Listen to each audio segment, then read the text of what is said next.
قل هذه سبيلي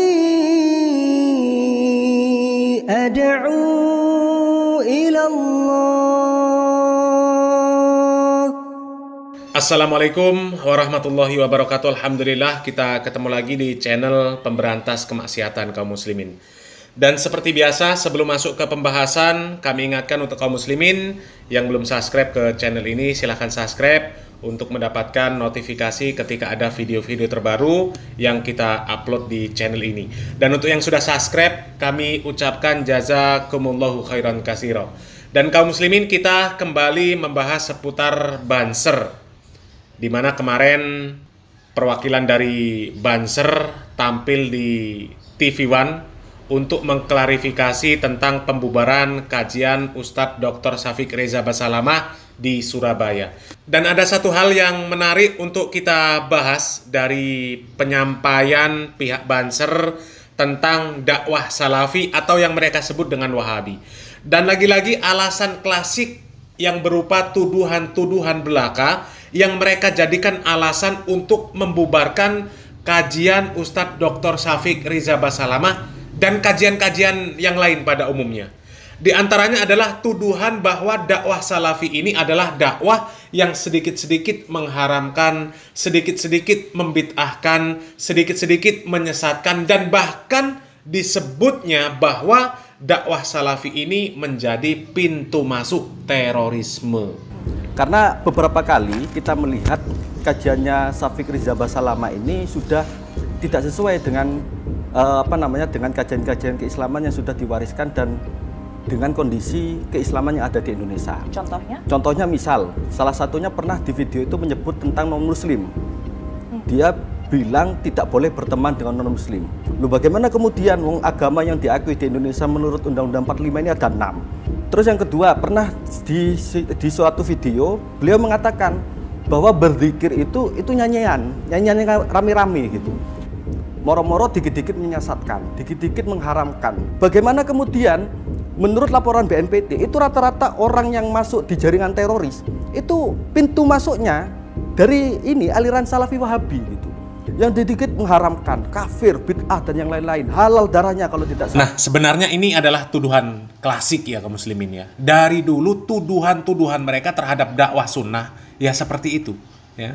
Dan orang ini terlihat cuma ngikuti perkataan-perkataan tokoh-tokoh liberal seperti Islah Bahrawi ya. Kan Islah Bahrawi itu mengatakan bahwa dakwah Salafi ini adalah pintu masuk teroris. Lalu ada pertanyaan, Pak, Wahabi Salafi itu kan tidak mengajari kita tentang kekerasan.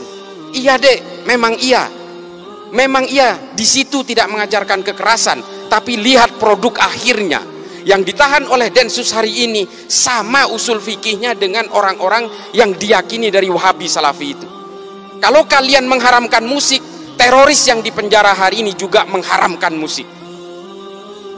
Nih, kalau kalian mau tahu, yang kalian haramkan pajak dan perbankan dan sebagainya itu, teroris yang ditangkap Densus juga pemahamannya sama, pemahaman fikihnya sama.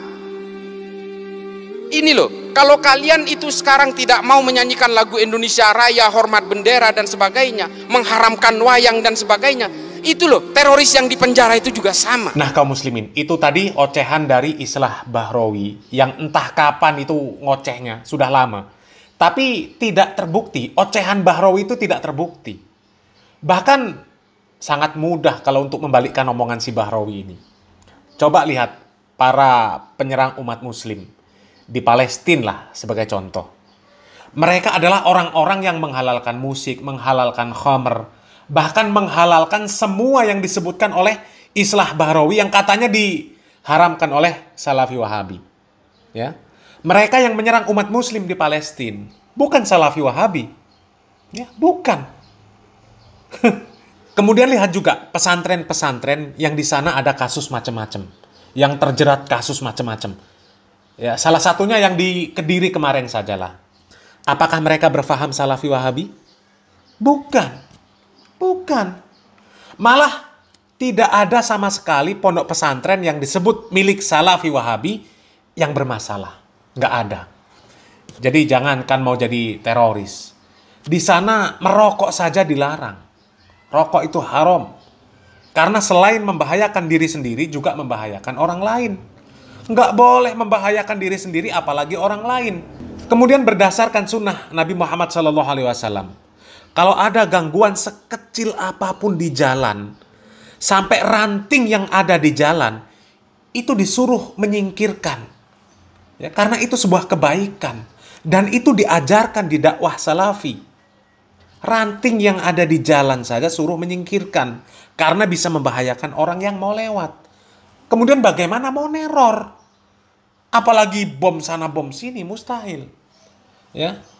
Dan di sini kita ada sebuah video dari seorang ustadz dari Muhammadiyah yang menjelaskan tentang dakwah salafi yang dituduh sebagai pintu masuk teroris. Apakah benar seperti itu? Ya, ini Ustadz Muhammadiyah, bukan Ustadz yang disebut salafi. Ya, coba kita simak videonya. Ini satu pertanyaan yang apakah benar manhaj salaf sebagai cikal bakal teroris? Di pelajaran akidah terkait dengan manhaj salaf itu yang pertama dibahas itu tentang keimanan. Yang paling tinggi adalah la ilaha illallah. Kemudian yang paling rendah adalah imatatul adza anit thariq, menyingkirkan duri dari jalan. Jadi kalau duri di jalan aja disingkirkan, bagaimana mungkin mau naruh bom? Padahal menyingkirkan duri adalah bagian dari ajaran yang dianutnya. Lalu kemudian naruh bom, ya tidak mungkin. Karena di situ disebutkan menyingkirkan duri dari jalan adalah bagian dari cabang keimanan. Wal haya syu'batum minal iman, dan malu adalah sebagian dari iman. Kemudian juga diajarkan untuk menghormati para pemimpin, taat kepada pemerintah yang sah, as-sam'u wa ta'ah. Kemudian juga diajarkan untuk tidak boleh membakar semut misalnya. Semut saja tidak dibunuh, tidak boleh dibakar. Lalu bagaimana mungkin kalau kemudian mengajarkan untuk membakar manusia, untuk menggunakan senjata api untuk membunuh manusia? Padahal kita mengetahui melalui para salafus soleh, kita mendapatkan ajaran dari Rasulullah Sallallahu Alaihi Wasallam, membakar semut saja dilarang, apalagi nyawa manusia. Dan kita juga mengetahui sebagaimana dikutip oleh Imam Az-Zahabi, laqatlul mu'min a'dhamu 'indallah min zawalid dunya. Sungguh nyawa seorang mukmin itu lebih agung, lebih besar di sisi Allah daripada hilangnya dunia. Jadi betapa berharganya jiwa orang yang beriman. Lalu bagaimana kalau orang kafir? Nabi bersabda, man qatala mu'ahadatan lam yarih raihatal jannah. Barang siapa yang mengganggu orang kafir yang terikat perjanjian damai, maka tidak akan mencium bau surga. Jadi kepada orang kafir saja tidak boleh dibunuh, karena tidak akan mencium bau surga. Itu disebutkan seperti itu dalam hadis Nabi Shallallahu Alaihi Wasallam. Lalu bagaimana kalau mengganggu mereka? Nabi bersabda, man adza dhimmiyan fa ana khosmuhu yaumal qiyamah.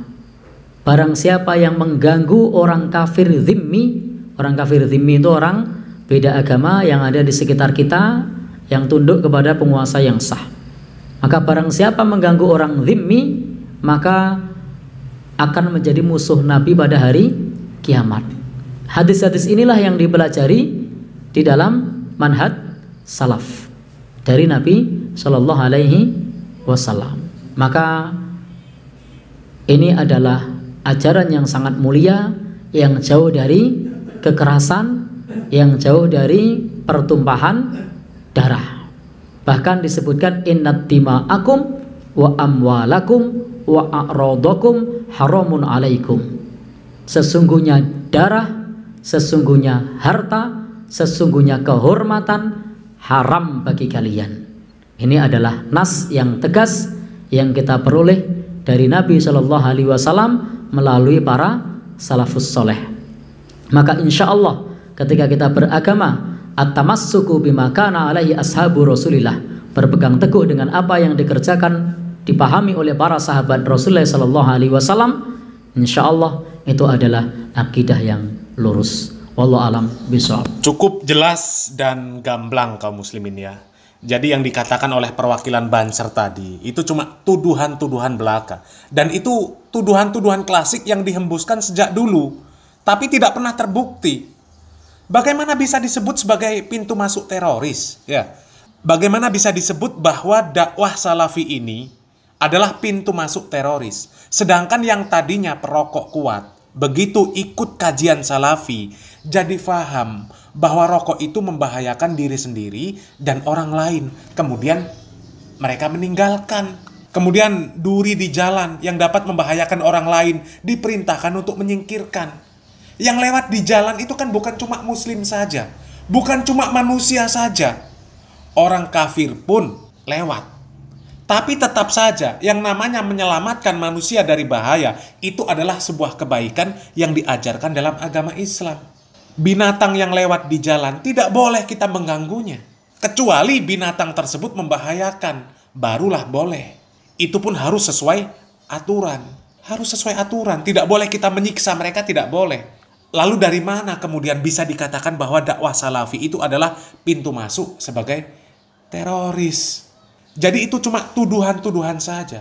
Cuma fitnah-fitnah yang datang dari orang-orang yang tidak ingin agama Islam ini kokoh berdiri di negeri kita ini. Wallahu a'lam bishawab. Semoga yang sedikit ini bermanfaat. Barakallahu fikum. Wassalamualaikum warahmatullahi wabarakatuh.